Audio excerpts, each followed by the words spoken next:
ความฝันของผู้หญิงตัวน้อยๆแค้นค่าเลี้ยวคนหนึ่งก็คือเกิดมาเป็นผู้หญิงทั้งทีในชีวิตนี้ก็อยากใส่สุดเจ้าสาวจักเทื่อหนึ่งในชีวิตและมื้อนี้ความฝันค่อยก็เป็นจริงค่อยได้ใส่สุดเจ้าสาวได้แต่งงานกับผู้ชายที่ค่อยฮักวินาทีที่ค่อยกำลังนุ่งสุดเจ้าสาวนี้บอกได้เลยว่าค่อยตื่นตันใจจนน้ำตาสิไหลพุ่นละค่อยดีใจแหงหลังจากที่ใส่สุดแล้วก็มาแต่งหน้าเฮ็ดผมใส่เครื่องประดับกันต่อ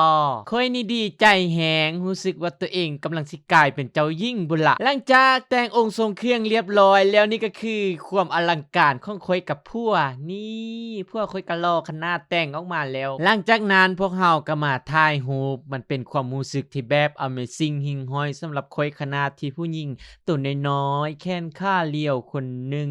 ได้ใส่สุดเจ้าสาวที่ฟันมาตลอดได้ถ่ายรูปกับเจ้าบ่าวกับผู้ชายที่ค่อยฮักแล้วก็มีลูกที่เป็นพยานฮักนำกันโอ้ยค่อยละฟินผัวค่อยกระทั่งหล่อทั้งเท่มาดแมนแฮนซัมสุภาพบุรุษกรามนี่เป็นมัดซิกแพคนี่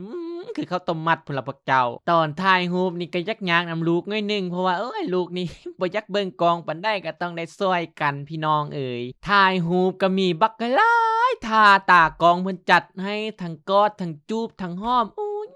ค่อยละตังว่ารู้สึกว่าเป็นผู้หญิงที่โชคดีที่สุดในโลกที่ผัวหักผัวลงขนาดนี้เปลี่ยนท่านั้นแล้วก็เปลี่ยนท่านี้ถ่ายกับลูกแล้วก็ยักถ่ายสวีทกัน2คนแดตากองเพิ่นก็จัดให้ถ่ายนำกันแต่2ผัวเมียนี่บอกได้เลยว่าเป็นมื้อที่ค่อยมีความสุขที่สุดเลยได้ถ่ายรูปใส่สุดเจ้าสาวคู่กับผู้ชายที่ค่อยฮักจังได้ก็ต้องขอบใจหานห้องเสื้อมิแอนได้ผัวหลายๆที่สร้างฟันส่งต่อความฝันค่อยให้มันเป็นจริงได้ใส่สุดเจ้าสาวที่ค่อยฝันมาตลอด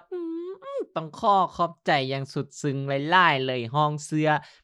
มีบริการเซาสุดเจ้าสาวเจ้าบ่าวนี่ผู้ใดไปหันได้ผัวหมดแหละเพิ่นบริการให้ครบวงจรเลยทั้งให้เซาสุดแล้วก็ถ่ายรูปอีกเปิดไปหันบอนเดียวครบจบบ่ต้องไปได้หลายบอนเว้ามาหลายแล้วเดี๋ยวต่อไปสิเอารูปที่บ่ค่อยถ่ายมาให้เบิ่งไปชมกันเลย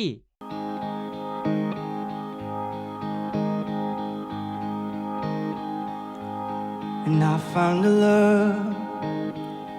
for me. Darling, just dive right in. Follow my lead. Well, I found a girl, beautiful and sweet. I never knew you were the someone waiting for me. 'Cause we were just kids when we fell in love, not knowing what it was. I will not give you up this time, but darling, just kiss me slow. Your heart is all I own, and in your eyes, you're holding mine. Baby, I'm dancing in the dark, and you between my arms, barefoot on the grass, listening to our favorite song. When you say you looked a mess, I whispered underneath my breath, you heard it, darling, you look perfect tonight.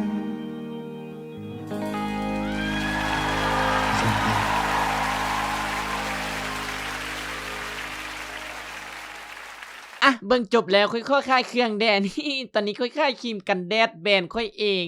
ชื่อแบรนด์ว่ามินบอนครีมกันแดดสูตรเกาหลีสูตรนี้น่ะทาง่ายซึมไวเพราะว่าเป็นเนื้อนำนมแล้วก็ผสมพาร์เมอร์เฮ็ดให้หน้าเงางามป๊าดคักอีหลีสูตรนี้ทาแล้วก็บ่เหนียวเนอะหน้ามี SPF 50 PA บ